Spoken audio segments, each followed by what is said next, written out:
What will happen to Donald Trump if deportation of veterans provokes military backlash? What happens when the very men and women who once wore the uniform, who risked everything in defense of the United States, suddenly find themselves betrayed and cast aside by the very government they swore to serve? Reports of deported veterans, many of whom bled for this country, are igniting outrage, not just among advocacy groups, but inside the military community itself.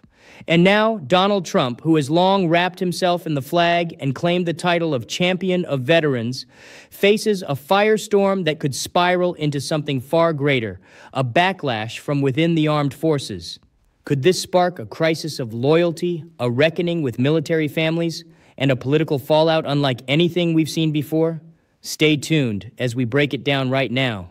The unfolding crisis around Donald Trump's immigration crackdown is no longer a policy debate confined to campaign rhetoric or partisan disputes in Congress. It has crossed into a far more volatile realm. The open use of militarized immigration enforcement against citizens, legal residents, and vulnerable groups, including disabled individuals and long-serving veterans. The footage emerging from California, Washington, and across the country paints a stark portrait of unmarked agents smashing windows, firing into vehicles, handcuffing American citizens without warrants, and detaining individuals who, by all accounts, should never have been targeted. When these tactics escalate to the deportation of veterans who once wore the uniform of the United States military, the question becomes not only one of legality, but of national cohesion. What happens if those veterans and the active duty service members who identify with them push back? What happens to Donald Trump if his immigration machine provokes not only lawsuits and protests, but a broader backlash from the very military institutions he so often claims to revere?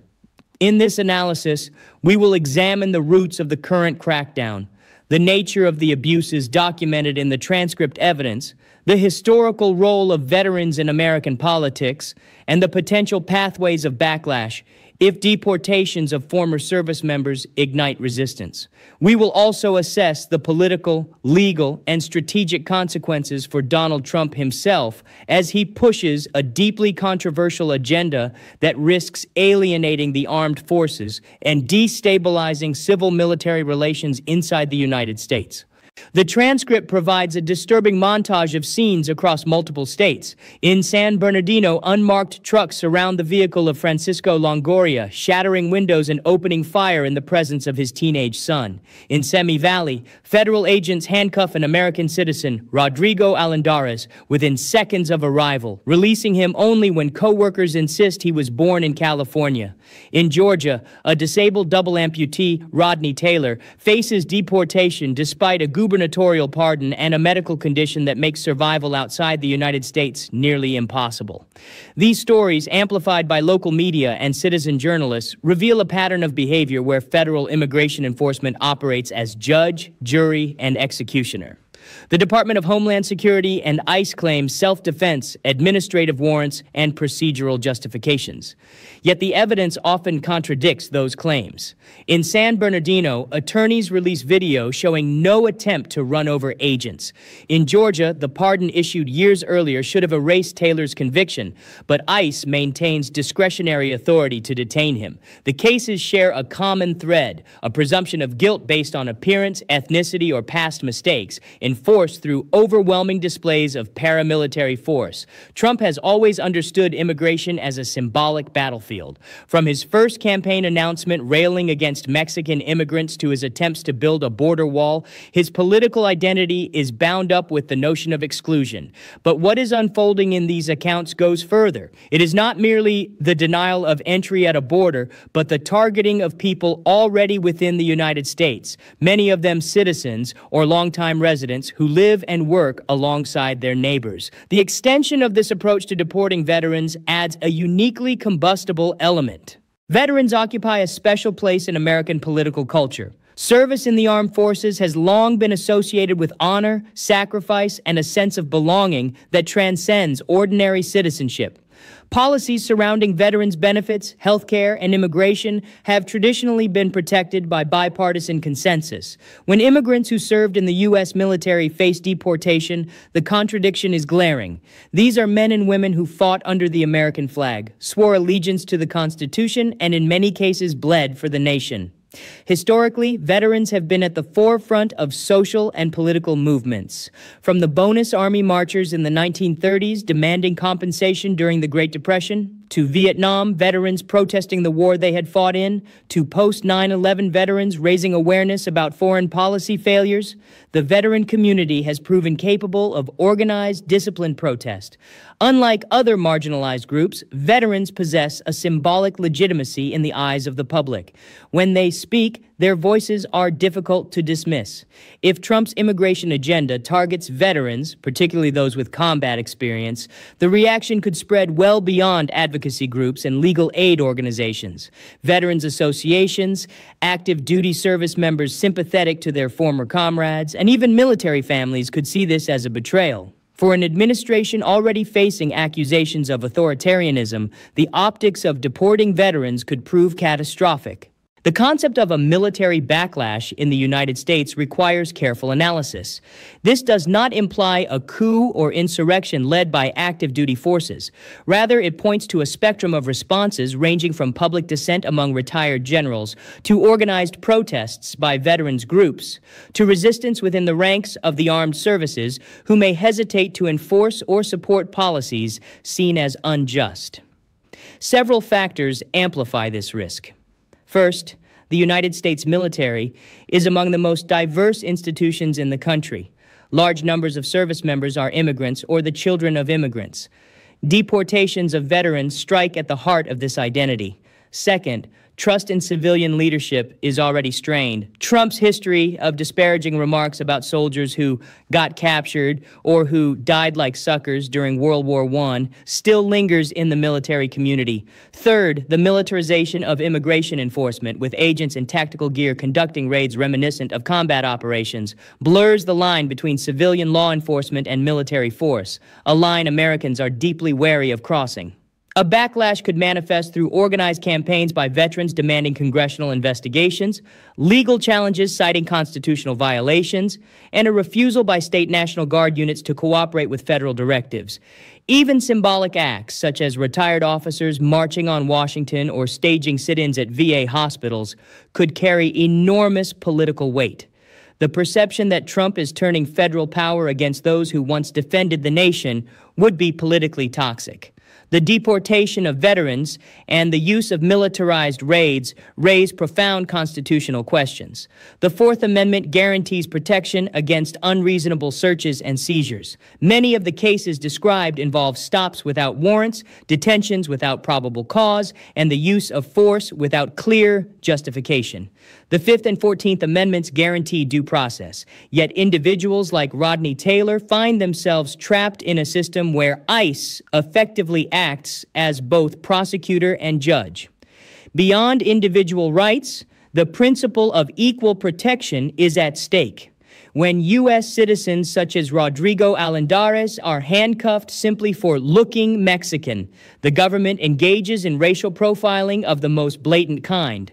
Courts have historically struck down such practices, but litigation is slow and uneven. Meanwhile, people continue to be detained and deported. Veterans facing deportation raise a unique constitutional dilemma.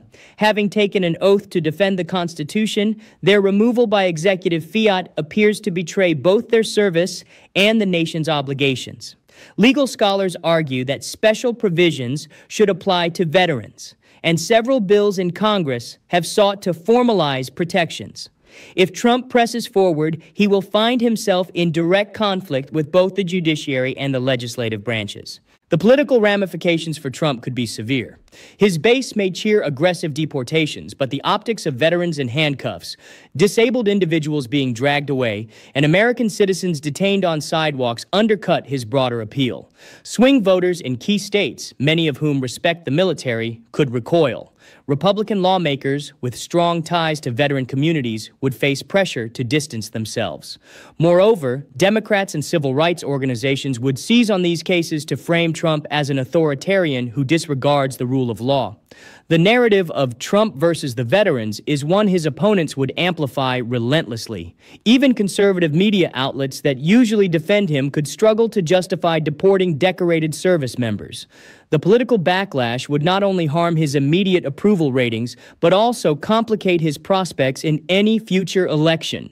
Internationally, the spectacle of America deporting its own veterans would damage U.S. credibility.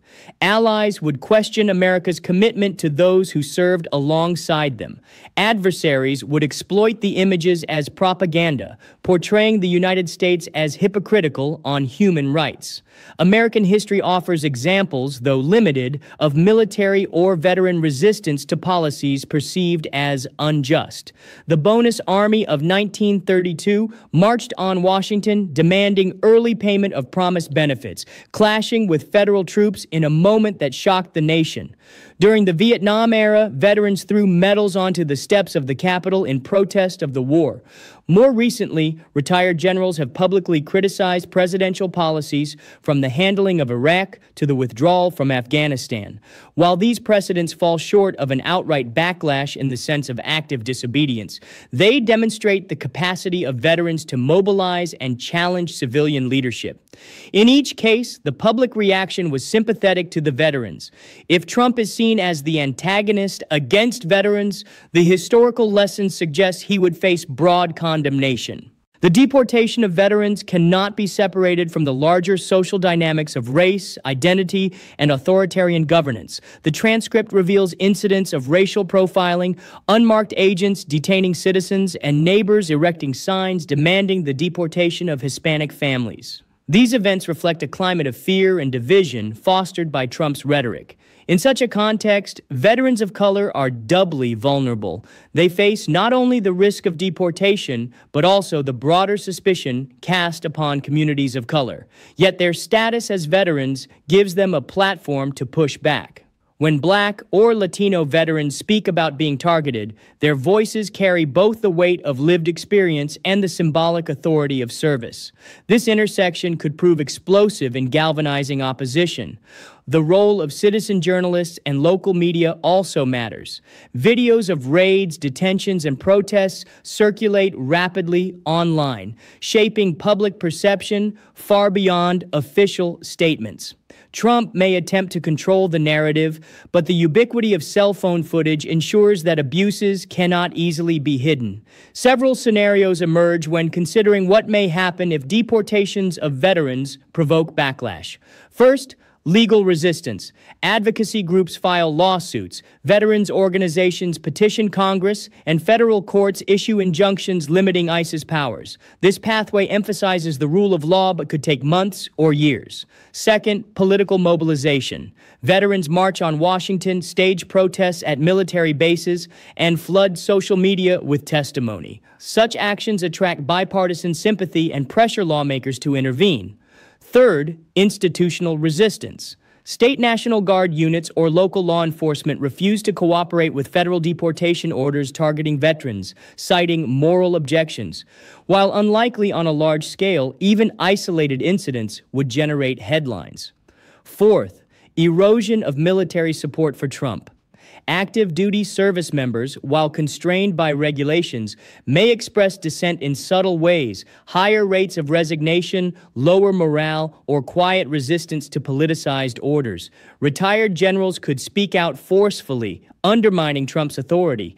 Each scenario carries risks for Trump. Even if none escalate into outright defiance, the cumulative effect of legal, political, and institutional resistance could weaken his grip on power. Georgia and beyond already raises profound concerns about legality, justice, and human rights. Extending this campaign to deport veterans risks igniting a backlash unlike any he has faced before. Veterans hold a unique place in American society, and their mistreatment is seen not merely as policy overreach, but as a betrayal of national values. If deportations provoke organized resistance, Trump could face lawsuits, protests, and political condemnation that erode his support both domestically and internationally. The armed forces, already wary of his leadership, could distance themselves further. In the broader sweep of history, leaders who turn state power against their own veterans often find their authority diminished, their legitimacy questioned, and their political futures compromised. Thus, the answer to the question, what will happen to Donald Trump if deportation of veterans provokes military backlash, is clear. He would not only face immediate political fallout, but also risk lasting damage to his credibility, his relationship with the military, and his place in American history. The cost of such a policy would far outweigh any perceived gain.